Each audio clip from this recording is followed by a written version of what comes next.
हाँ जी, अस्सलाम वालेकुम। क्या हाल चाल है स्टूडेंट्स? ठीक है, खैरियत से हैं? C S S M P T 2024 batch one, आपने 91 to 100 के सॉल्यूशंस देखे थे एबिलिटी पोर्शन के। ये अभी दूसरे आपको इंशाल्लाह मैं 101 से 110 तक के सॉल्यूशन इंशाल्लाह अभी आपको प्रोवाइड करूंगा। ये पहला क्वेश्चन आया हुआ था 101 नंबर के, total cost of 5 marker and one pencil is rupees 245 and total cost of 3 marker and 3 pencil is 327. What is the cost of 1 marker? यानी कि आप लोगों ने एक मार्कर की प्राइस निकालनी। ये एक बड़ा एक आसान सा क्वेश्चन है। इससे मिलता जुलता क्वेश्चन ना एक 2017 के पेपर में भी आपको मिलेगा, वो भी प्रॉब्लम स्टेटमेंट टाइप क्वेश्चन है। उसमें वो कहता है 2 ticket from Rawalpindi to Islamabad and 3 ticket from Rawalpindi to Murree. Question देखिएगा जरूर 2017 का पेपर ओपन करके। उस क्वेश्चन का सोल्यूशन भी इसी तरह ही है। इसको अब आप लोगों ने करना क्या है, बड़ा आसान सा आपको मेथड बताने लगा हूँ। मार्कर की प्राइस को एक्स रख लें, पेंसिल की प्राइस को वाई रख लें। अब वो जो 2017 के पेपर का क्वेश्चन है उसमें रावलपिंडी टू इस्लामाबाद के टिकट को एक्स रख लें, रावलपिंडी से मरी को वाई रख लें। इस तरह का एक और क्वेश्चन भी पास पेपरों में आया हुआ है फेडरल के, कि 3 चेयर्स और 5 टेबल की प्राइस इतनी है, और 5 चेयर और 3 टेबल की प्राइस इतनी है। तो उसमें चेयर और टेबल को एक्स और वाई रख लें, आपकी इक्वेशन सॉल्व हो जाएगी। अब इसको अगर मैं लेट करूँ ना, let marked price is equal to, अगर मैं एक्स रखूं, और इसी तरह लेट पेंसिल प्राइस अगर मैं वाई रखूं, तो ये मेरी दो इक्वेशन बनती है। कैसे? 5 मार्कर का मतलब 5x प्लस 1 पेंसिल मतलब 1y इज इक्वल टू 245। इसी तरह दूसरी इक्वेशन मेरे पास बनती है 3 मार्कर यानी कि 3x प्लस 3 पेंसिल यानी 3y इज इक्वल टू 327। कहता है what is the cost of 1 marker, यानी कि x की वैल्यू मैंने फाइंड आउट करनी है, क्योंकि मार्कर की प्राइस मैंने एक्स रखी हुई है। अब एक्स की वैल्यू कैसे फाइंड आउट होगी? बिल्कुल सिंपल सा आपको सोल्यूशन में बताने लगा हूँ। यहाँ से इस इक्वेशन में से वाई की वैल्यू निकाल के दूसरी इक्वेशन में पुट कर दें। वाई की वैल्यू क्यों? वो इसलिए क्योंकि वाई की वैल्यू जब आप लोग फाइंड आउट करेंगे ना, वो आपकी आएगी एक्स की फॉर्म में। ठीक है। अच्छा, यहाँ से एक मिसिंग हो गई है, 327। अच्छा, अब हम क्या करते हैं, हम यहाँ से y की वैल्यू निकालें। y की वैल्यू कैसे निकलेगी? ये 5x उधर जाकर माइनस हो जाएगा, 245 माइनस 5x। ये जो y की वैल्यू है ना, वो आप इक्वेशन 2 में यहाँ पे पुट कर दें। y की जगह आपको x की वैल्यू मिल जाएगी। ये देखें, 3x प्लस 3 इंटू वाई की जगह 245 minus 5x is equal to 327। इसको कहते हैं ये सब्सटीट्यूशन मेथड के, एक में से एक वैल्यू निकाल के दूसरे में पुट कर देना। ठीक है। अच्छा जी, अब देखें, 3x प्लस 3 को अंदर आप मल्टीप्लाई करें, 3 को जब आप 245 से मल्टीप्लाई करेंगे, ये आएगा 735 माइनस 3 5 और 15x इज इक्वल टू 327। ये 3x और माइनस 15x, ये आ गया माइनस का 12x। 327 और 735 को उधर ले जाएं, उधर जाके ये माइनस हो जाएगा। -12x इज इक्वल टू 735 में से अगर आप 327 माइनस करें तो ये 15 माइनस 7 8, यहाँ पर आ गया 2, 2 माइनस 2 0, 7 माइनस 3 4, यह आएगा माइनस का 408। क्योंकि वैल्यू माइनस वाली बड़ी है, माइनस माइनस कैंसिल हो गया, तो ये x इज इक्वल टू 408, 12 उधर जाकर डिवाइड होगा। इसको जब आप डिवाइड करेंगे तो ये आपके पास x की वैल्यू आ जाएगी 34। और x से हमने फाइंड आउट करना है कि एक मार्कर की प्राइस कितनी है। तो मार्कर की प्राइस आप देखेंगे आपके पास सॉल्यूशन में ना, इसमें आंसर की में आपको बी ऑप्शन आपको वहां पे मिलेगी। ठीक है, 34। उम्मीद करता हूँ आप लोगों की क्वेश्चन की समझ आई होगी। 102 की तरफ आगे हम लोग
जी। अच्छा बेटा, मैं वो म्यूट कर दिया ताकि कोई डिस्टर्बेंस वगैरह ना हो। अच्छा बेटा, क्वेश्चन में ये कहा जा रहा है कि the first term in a sequence is one. पहली टर्म वन है and the second term is five, और दूसरी टर्म फाइव आ रही है। फिर कहता है from the third term onward, उसके बाद जो जो आगे टर्म्स आएंगी, each term is the average of all preceding terms.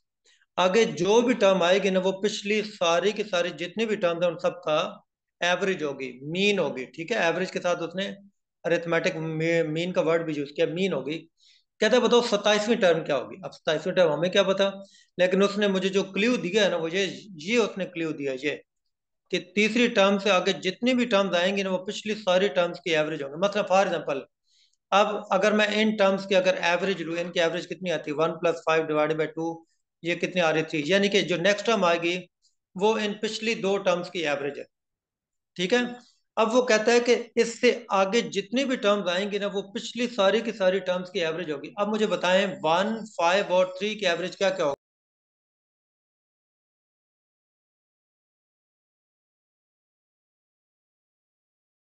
अब इनकी टर्म्स ये हो सकती हैं कि इन तीनों का अगर टर्म्स में फाइंड आउट करूँ, 1+5+3 डिवाइडेड बाई, आप तीन वैल्यूज हो गए ना, थ्री, तो ये 9/3, ये थ्री। इसका मतलब इसकी नेक्स्ट टर्म भी फिर थ्री आएगी। ठीक है। अब इससे नेक्स्ट टर्म कौन सी आएगी, अब इन चारों की एवरेज मैं निकालूंगा। 1+5+3+3 डिवाइडेड बाई 4, तो ये 12/4, ये भी थ्री आ गई।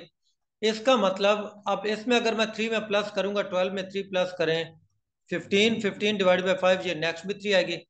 इसका मतलब आगे जितने में टर्म्स में चेक करता जाऊँ, वो सारी मेरी थ्री के हिसाब से आ रही हैं। तो इसका मतलब चाहे वो 27वीं टर्म पूछे, चाहे वो 72 पूछे, चाहे वो 99 पूछे, जो भी पूछे, वो मेरी यहाँ पे थ्री आएगी। तो उम्मीद करता हूँ आप लोगों को इसका समझ आई होगी। इसके आप पेपर में आप देखिएगा, आपके बी जो ऑप्शन है थ्री, वो आपका राइट आंसर। ठीक है जी, ओके। नेक्स्ट क्वेश्चन 103 की तरफ चलते हैं। 103 में क्या कहते हैं।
जी। अच्छा, ये रहा थोड़ी सी इसकी लेंथी स्टेटमेंट है, लेकिन इसकी इक्वेशन बिल्कुल शॉर्ट थी। इसमें भी आप उसी तरह एक्स के फॉर्म में आप ऐड करेंगे। कहता है a baker sales different types of cakes in his shop, every small cake cost US $X and every large cake cost $2x+3। फिर कहता है the cost of three small lemon cakes and two large lemon cakes is $16.36। बताएं what is the cost of one small lemon cake. अच्छा जी।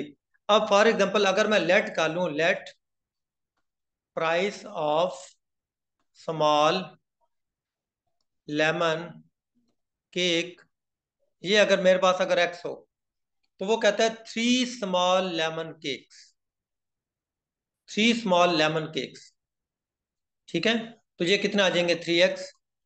अच्छा, इसी तरह and every large cake cost this. अगर मैं लार्ज केक अगर रख लूं, लार्ज केक है जी, वो है जी 2x+3। ठीक है, ये इसकी कॉस्ट है। स्मॉल की x होगी, लार्ज की ये होगी। और फिर वो कहता है एंड 3 स्मॉल, तो ये हो गया 3x। 2 large lemon cakes is this. ठीक है, इसका मतलब इसमें उसने 2 लार्ज केक भी रखे और 3 स्मॉल केक रखे। 3 स्मॉल और 2 लार्ज, इनकी टोटल कॉस्ट इतनी बनती है। तो ये अब 2 लार्ज भी रख लेते हैं। 2 इंटू लार्ज केक की प्राइस कितनी है? 2x+3। और इनकी और 3 स्मॉल की टोटल की कॉस्ट कितनी है जी? $16.36। ठीक है, समझ आ गई? 3 स्मॉल और 2 लार्ज, इनकी टोटल कॉस्ट 16। अब हम इसको सॉल्व करके हम सिंपल एक्स की वैल्यू निकाल लेते हैं। 3x+4x+6 is equal to 16.36। ये आ जाएगा 7x। 6 उधर जाके माइनस हो जाएगा, तो ये आ जाएगा 7x इज इक्वल टू, ये जब आप इसको डिवाइड अप करेंगे ना, 10, ये आ जाएगा 10.36। और 7 उधर जाके डिवाइड हो जाएगा। 10.36 डिवाइड बाई 7। 10.36 डिवाइड बाई 7, 7 ये बच गया 3। पॉइंट ऊपर चले जाएगा, 3 नीचे आ जाएगा। तो ये आ जाएगा 7 5 35, 7 4 28। 5 बच गया, 6 नीचे आ गया, तो 7 8 56। तो इसका आंसर कितना आएगा? 1.48। आप जितने भी स्टूडेंट्स हैं ना जो इसको समझ रहे हैं, आप काइंडली आपके पास ना पेपर रख ले अपने पास, जिनके नीचे ऑप्शन भी लिखी हुई हैं।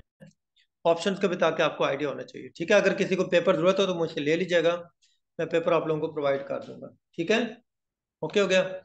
अच्छा, इसके 104 क्वेश्चन नेक्स्ट की तरफ चलते हैं। नेक्स्ट क्वेश्चन किस तरह का था?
अच्छा, इस क्वेश्चन के साथ मैंने ऑप्शन भी लिख दिए, क्योंकि ऑप्शन से ये समझना है।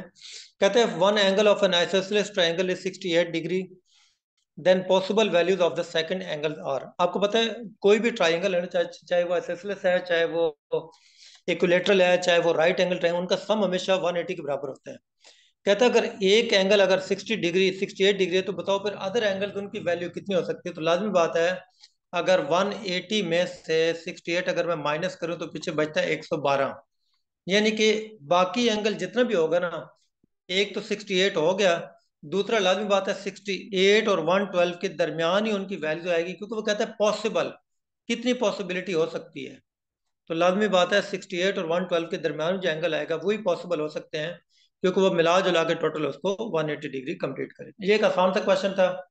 नेक्स्ट क्वेश्चन की तरफ चलते हैं। नेक्स्ट क्वेश्चन भी एक आसान सा क्वेश्चन, मैं यहीं पे मैं लिख देता हूँ, अगर इसकी जगह अगर बने तो यहीं पे आपको मैं समझा देता हूँ। कहता है the total perimeter of semi circle, the total perimeter of semi circle is 20.6। मुझे एक दो स्टूडेंट्स ने कहा था सर सेमी सर्कल के सर काफी क्वेश्चन आए थे, तो इनसे घबराने नहीं, परेशान नहीं होना, आसान सा क्वेश्चन, मैं आपको इसका तरीकाकार भी बता देता हूँ। What is approximate radius of semi circle एक तो सबसे पहली चीज, ज्योमेट्री का कोई भी कंसेप्ट आता है, मैं हमेशा अपने सेशंस के अंदर भी स्टूडेंट्स को यही कहता रहता हूँ, ज्योमेट्री के आपको फार्मूला जरूर याद होने चाहिए। फार्मूला अगर याद होंगे ना, फिर इंशाल्लाह आप लोगों के लिए काम बहुत ज्यादा आसान हो जाएगा। अब जो पेरीमीटर है ना, perimeter of circle, semi circle बाद की बात है, पेरीमीटर ऑफ सर्कल अगर देखा जाए तो ये सरकमफेरेंस को कहते हैं। सरकमफेरेंस का फार्मूला होता है C is equal to 2 pi r. ठीक है। अब 2 पाई आर सरकमफेरेंस का फार्मूला होता है, लेकिन यहाँ पे सेमी सर्कल, सेमी सर्कल मतलब हाफ सर्कल, तो अगर मैं हाफ अगर देखूंगा तो ये डिवाइडेड बाय 2 हो जाएगा, यानी इसकी वैल्यू आ जाएगी पाई आर। यानी आधे सर्कल का सरकमफेरेंस कितना होगा, पाई आर, और ये कितने के बराबर है, 20.6। अब यहां से आप लोग आर की वैल्यू निकाल लें, सिंपल। ठीक है। कैसे? पाई की वैल्यू आपको याद होनी चाहिए, 22/7 होती है, into r is equal to 20.6। आप 22.7 की जगह यहाँ पे 3.14 भी लगा सकते हैं। R is equal to 20.6 into 7/22। तो इसका पॉइंट जब आप एंड करेंगे नीचे 10 आएगा। इस पूरी सिचुएशन को जब आप लोग सॉल्व करेंगे ना, तो ये आपके पास आएगा 721/110। इसको जब आप डिवाइड करेंगे तो ये तकरीबन 6.6 आपके पास इसका सेंटीमीटर, इसका राइट आंसर आएगा जब आप इसको डिवाइड करेंगे तो उसने भी वर्ड ये जो बोला है, व्हाट इज अप्रोक्सीमेट, तकरीबन उसका रेडियस कितना बनता है, तो 6.6 आपका राइट आंसर आएगा। 6.59 समथिंग बनता है, तो ये 6.6 आपका राइट आंसर आ रहा है। ठीक है जी, उम्मीद करता हूँ आपको ये भी समझ आया होगा। नेक्स्ट हम लोग चलते हैं 106 की तरफ। और 106 नंबर जो क्वेश्चन है, ये आप लोगों का एक वॉल्यूम का क्वेश्चन आया था, उसको भी अभी हम लोग देख लेते हैं। 106 नंबर, इसमें कहा जा रहा है a water tank in the shape of a water tank. ये भी ज्योमेट्री में से था, इससे नेक्स्ट क्वेश्चन भी ज्योमेट्री में से है। A water tank in the shape of a cuboid has length 1.5 meters and width 1.0 metre, यानी 1 मीटर है। How many litres, how many litres of water are in the tank, in the tank if the water is, if the water is 60 centimetre deep, 60 centimetre deep. ये actual में आपका ना, इसका question है, volume का question है कि उसका पूरा घेराव कितना, यानी उसमें पानी कितना आ सकता है। ठीक है। तो अब वॉल्यूम को जो फार्मूला होता है ना वॉल्यूम का, वो होता है length into width into height. Cube हो, क्यूबॉइड हो, रेक्टेंगल हो, स्क्वायर हो, इनकी हाइट, इनका वॉल्यूम कैसे फाइंड आउट करते हैं, length into width into height. Length है 1.5 इंटू विड्थ है 1 इंटू, अब हाइट, अब ये देखें ये मीटर्स में दी गई है, ये भी मीटर में, लेकिन ये सेंटीमीटर में है। 1 सेंटीमीटर, 1 मीटर में ना 100 सेंटीमीटर होते हैं, यानी 100 सेंटीमीटर 1 मीटर की इक्वल है। तो इसका मतलब 60 सेंटीमीटर अगर देखा जाए तो उसमें मीटर कितने होंगे, 60 डिवाइड बाई 100 अगर करूँ, ये 0.6 मीटर होते हैं। ठीक है। अच्छा बेटा, मैं 1 मिनट की ब्रेक कर रहा हूँ, अजान हो रही है, अजान के बाद फिर मैं स्टार्ट लेता हूँ। Thank you.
जी अस्सलाम वालेकुम, वेलकम बैक बच्चों।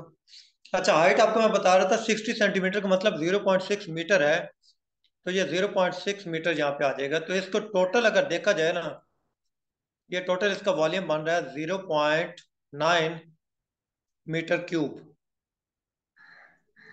ठीक है, ये आपका 0.9 मीटर क्यूब में आपका राइट आंसर आएगा। ठीक है। अच्छा, अब अगर इसमें हम अगर इसका देखते हैं कि मीटर क्यूब आ रहा है 0.9, वो कहता है कितने लीटर्स आ जाता है उसमें पानी आ सकता है।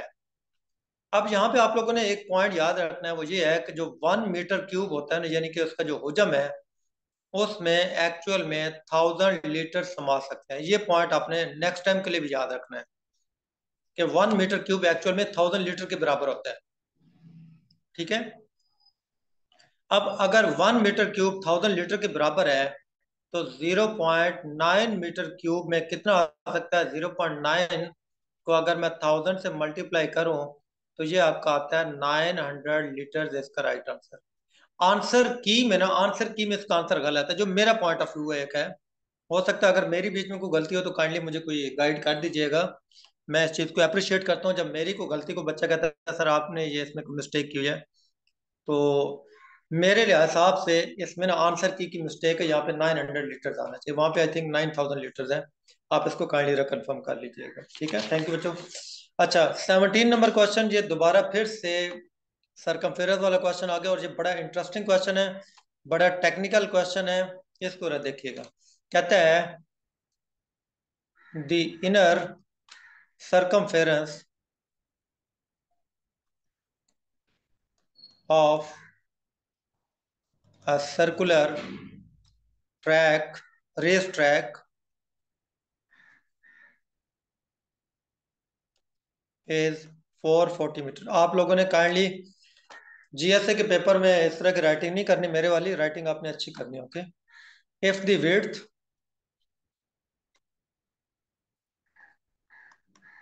Of track is 14 metre, what is the radius of outer circle. अब यहाँ पे ना आउटर सर्कल की बात हो रही है। अच्छा, कोई भी जो रेस ट्रैक होता है ना, उसके एक नहीं उसके दो हिस्से होते हैं। ये इस तरह होता है। ठीक है, यानी कि अब वो ये कहता है कि inner circumference of a circular plot is inner circumference इसको कहते हैं, यानी कि इसकी एक्सटर्नल बाउंड्री ये सारी, ये एक्सटर्नल बाउंड्री है, ये सरकमफेरेंस है, और ये कितना गिवन है? ये 440 सेंटीमीटर मीटर गिवन है। ठीक है, इनर सरकमफेरेंस।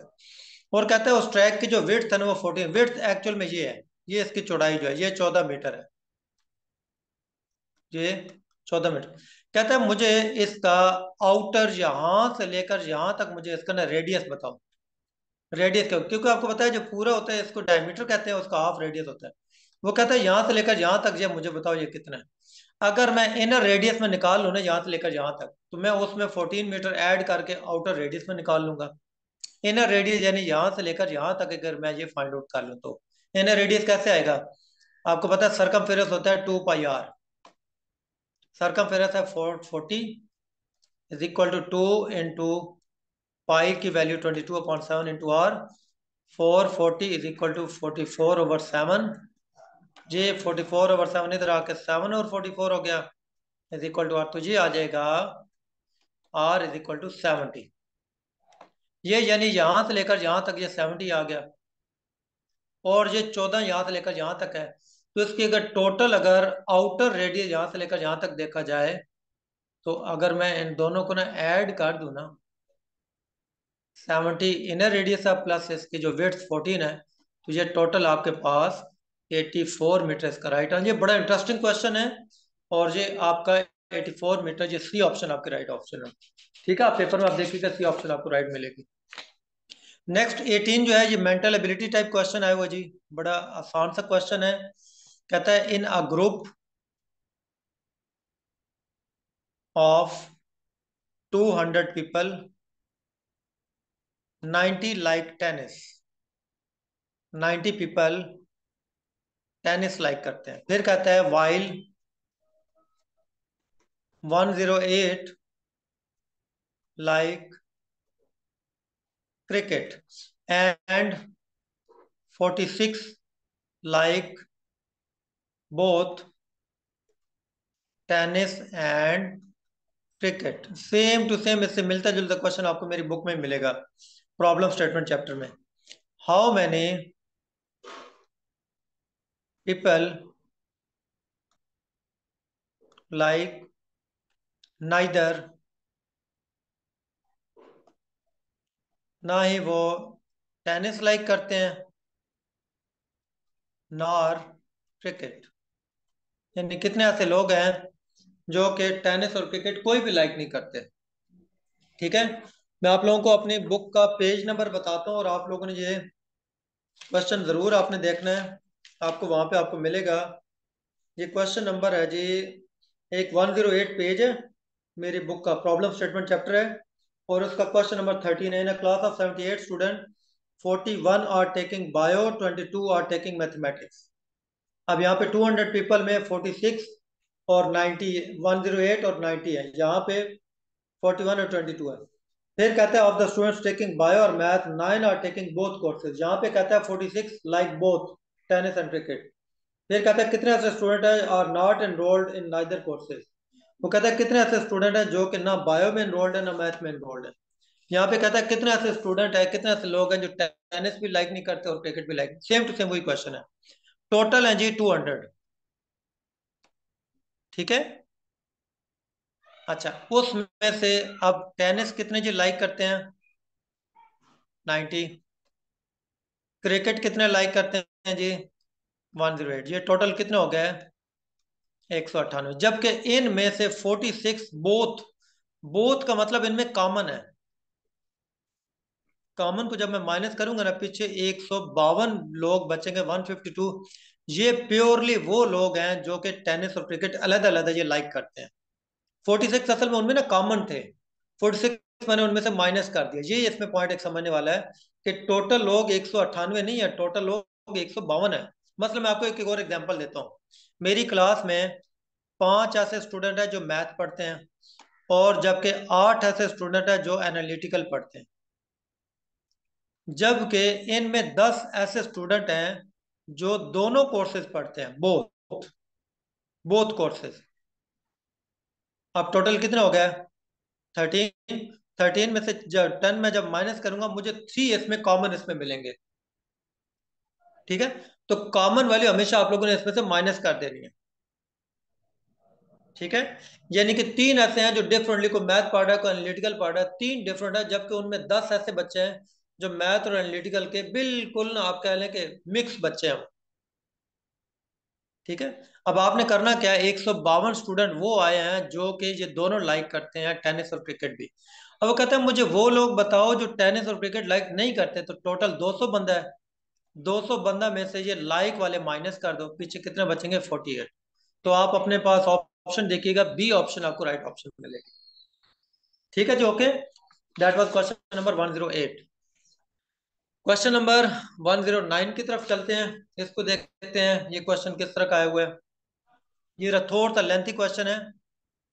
इस तरह का क्वेश्चन 2023 के एमपीटी में भी आया था, और इस तरह का क्वेश्चन आप लोगों को मेरी बुक में भी मिलेगा एवरेज के चैप्टर में। कहता है 450 visitors visit a museum on each Monday. ठीक है, फिर कहता है while only 120 visit on each of the remaining 6 days of the week। उसके बाद कहता है हाउ मेनी विजिटर्स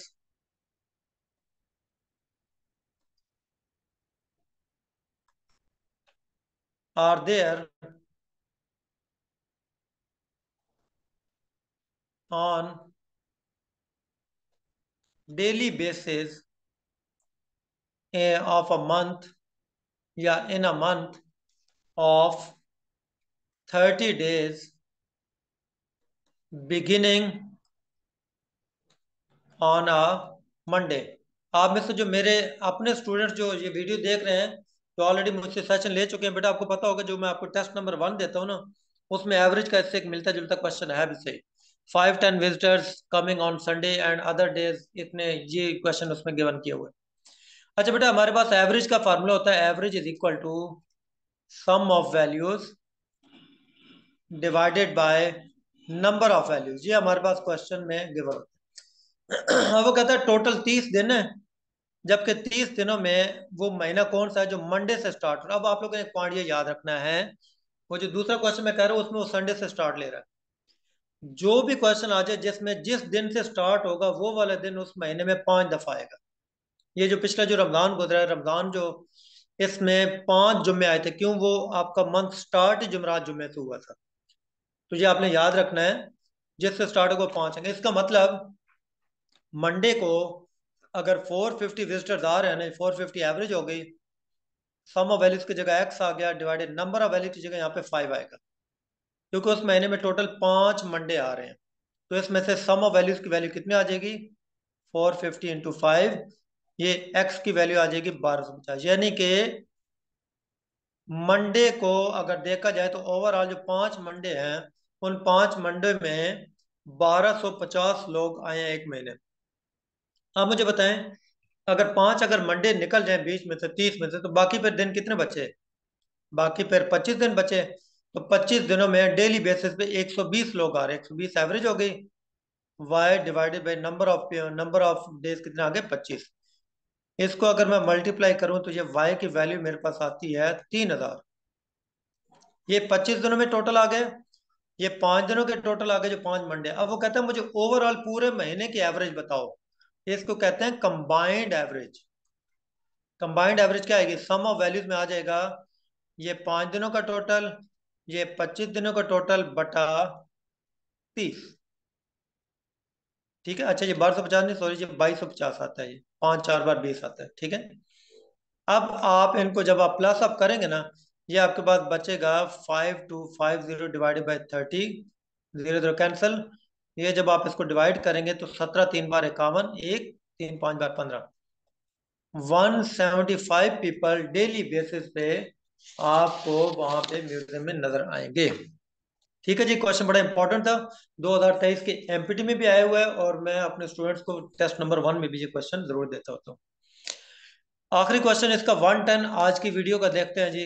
110 क्वेश्चन, ये एक एज रिलेटेड क्वेश्चन है, इसको मेंटल एबिलिटी में भी लेके आते हैं, इसको ब्लड रिलेशन में भी लेके आते हैं। क्वेश्चन है, A is B's daughter, C is B's mother, D is B's sister, and he is D's son. Then how is A related to E? अच्छा, इस क्वेश्चन में, ये पहले मैंने क्वेश्चन शायद अपलोड किया था इन वीडियो से पहले। जब कभी भी इस तरह का क्वेश्चन आ जाए तो उसमें कोई इक्वेशन बनाने की जरूरत नहीं। इक्वेशन तब बनाते हैं जब वो twice, thrice, 3 time, 4 time, 4 year, 15 years की बात करें। जब रिलेशंस की बात करें ना, जिसका बेटा है, इसका बाप है, इसका ग्रैंडफादर, ग्रैंड मदर, उसमें आप लोगों ने फिर कोशिश करनी एक छोटा सा स्केच बना लें। जैसे फॉर एग्जाम्पल वो सबसे पहले कहता है कि जो ए है ना, वो बी की डॉटर है, यानी कि बी उसकी मदर है और वो उसकी डॉटर है। उसके बाद कहता है सी इज बी इज मदर। अब जो सी है ना, वो बी की माँ है। उसके बाद कहता है डी इज बी सिस्टर, जो डी है वो बी की सिस्टर है,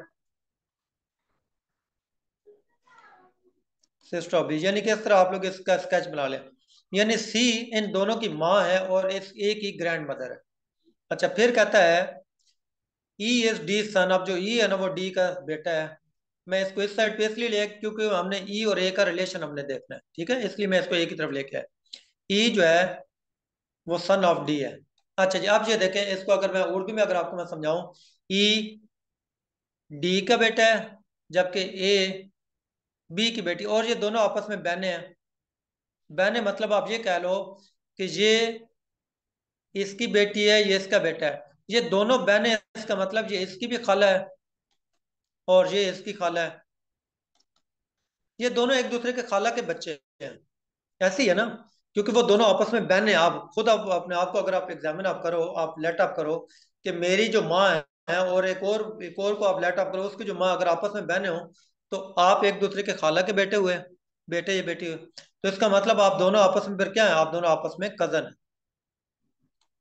ए और ये आपस में कजन है। इसका सी ऑप्शन आप देखिएगा, आपको ऑप्शन में सी ऑप्शन मिलेगा वहां पे। ठीक है। तो बेटा जी, मैं उम्मीद करता हूँ आज की वीडियो भी आपको अच्छी लगी होगी, मजे की लगी होगी। मेरा बेटा आज मेरा सेशन स्टार्ट हो गया, जैसे आपको लास्ट वीडियो मैंने बताया था, दिसंबर 1 से आज मेरा सेशन स्टार्ट हो रहा है।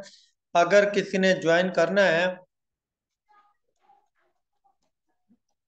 तो आप बेटा इस पे डिटेल आप मुझसे ले सकते हैं। Thank you so much. इंशाल्लाह नेक्स्ट वीडियो में मैं 111 से 120 तक आपको इंशाल्लाह एज सुन एज पॉसिबल आपको मैं प्रोवाइड कर दूंगा इसके सोल्यूशन। अपना ख्याल रखें। अस्सलाम वालेकुम। Wish you all the best. अल्लाह हाफिज़।